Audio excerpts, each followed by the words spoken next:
अस्सलाम वालेकुम dear students, उम्मीद है आप सब खैरियत से होंगे। जैसा कि आप लोग जानते हैं कि हाल ही में FPSC ने इंस्पेक्टर इनलैंड रेवेन्यू की एक large number of vacancies announce किया है, जिसका काम FBR डिपार्टमेंट के अंडर होगा।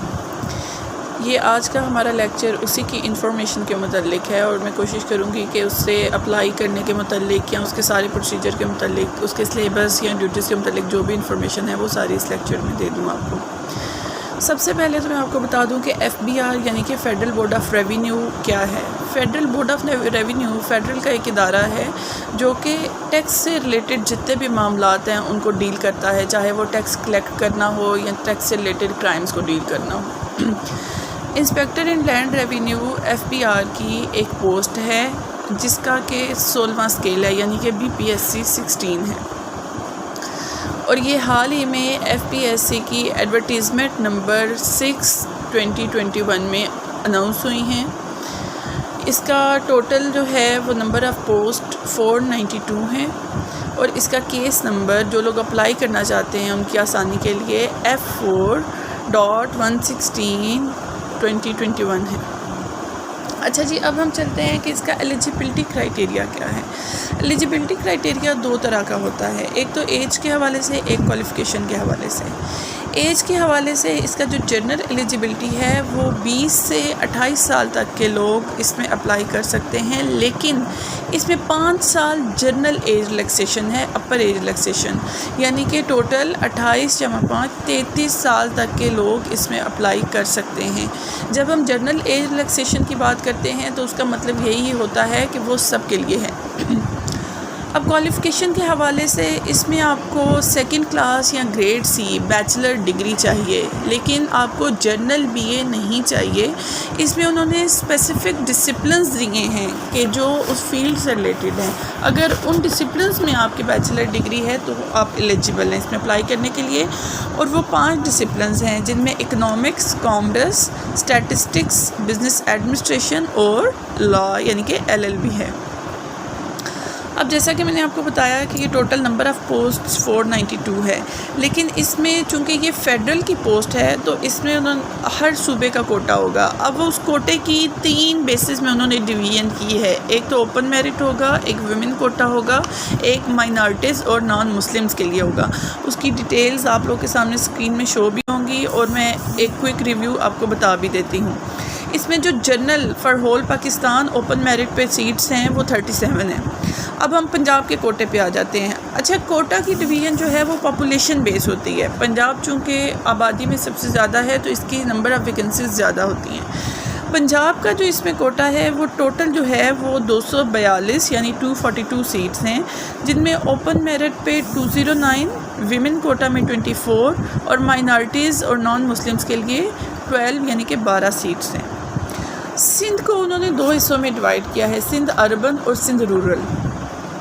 अब हम सिंध अर्बन की बात करें तो उसमें टोटल जो नंबर ऑफ़ वैकेंसीज़ एलोकेट किया गया है वो 38 है, जिसमें ओपन मेरिट पे 32, वुमेन कोटा में 4 और माइनॉरिटीज़ एंड नॉन मुस्लिम्स के लिए 2 सीट्स हैं। नेक्स्ट, सिंध रूरल को 56 सीट्स अलॉट की गई हैं, जिनमें ओपन मेरिट पे 48, विमेन कोटा में 5 और माइनॉरिटीज़ एंड नॉन मुस्लिम्स के लिए 3 सीट्स एलोकेट की गई हैं। अच्छा, सिंध रूरल और KP को same number of vacancies allot किया गया है। KP का भी सेम है, टोटल नंबर ऑफ़ वैकेंसी 56 हैं, जिसमें से ओपन मेरिट पे 48, विमेन कोटा में 5 और माइनॉरिटीज़ के लिए 3 हैं। बलूचिस्तान चूँकि रकबा में तो सबसे बड़ा सूबा है लेकिन आबादी के लिहाज से कम है, तो उसको नंबर ऑफ़ सीट्स जो अलॉट किया गया है वो टोटल 30 हैं, जिसमें से 25 ओपन मेरिट पे होंगी, 3 वुमेन कोटा के लिए होंगी और 2 माइनॉरिटीज़ एंड नॉन मुस्लिम्स के लिए होंगी। अच्छा, अब एक्स फाटा जो है उसमें उसको टोटल नंबर ऑफ़ वैकेंसीज़ 15 जो है वो उसमें मौजूद हैं, जिसमें से 13 ओपन मेरिट पे हैं, एक विमेन कोटा पे है और एक माइनॉरिटीज़ एंड नॉन मुस्लिम्स के लिए है। GB को नंबर ऑफ़ वैकेंसीज़ 5 अलॉट की गई हैं, जिनमें से 4 ओपन मेरिट, 1 विमेन कोटा है। इसमें नॉन मुस्लिम और माइनॉरिटीज़ का कोटा नहीं है। इसी तरह आज़ाद जम्मू एंड कश्मीर को भी 10 सीट्स एलोकेट की गई हैं, जिनमें से 9 ओपन मेरिट पे हैं, एक विमेन कोटा है। इसमें भी माइनॉरिटीज़ और नॉन मुस्लिम्स का कोटा नहीं है। अब मैं आपको जल्दी से बता दूं कि अभी तक वैसे तो इसका जो है वो सिलेबस वेबसाइट पे नहीं आया कि इस साल के लिए इसका सिलेबस क्या होगा, लेकिन फिर भी पास्ट पेपर्स को या प्रीवियस सिलेबस को मद्देनज़र रखते हुए इसका जो एक्सपेक्टेड सिलेबस हो सकता है उसमें आपका 100 नंबर का एक MCQ टाइप पेपर होगा, जिसमें 20 जो नंबर होंगे पार्ट 1 यानी कि वो इंग्लिश का होगा। अब इंग्लिश में क्या क्या चीज़ें देखनी है आपने, वोकेबलरी है, ग्रामर है और सेंटेंस स्ट्रक्चरिंग है। जो उसका सेकंड पोर्शन है वो प्रोफेशनल टेस्ट होगा आपका, जो 80 मार्क्स का होगा। उसमें ये कुछ फॉलोइंग जो हैं ये लॉज हैं जो आपको शो भी हो रहे होंगे, इनको आपने देखना है, जिसमें कि फंक्शंस ऑफ FBR है। अब फंक्शंस ऑफ FBR ये आपको FBR एक्ट 2007 के सेक्शन नंबर 4 में मिल जाएंगे।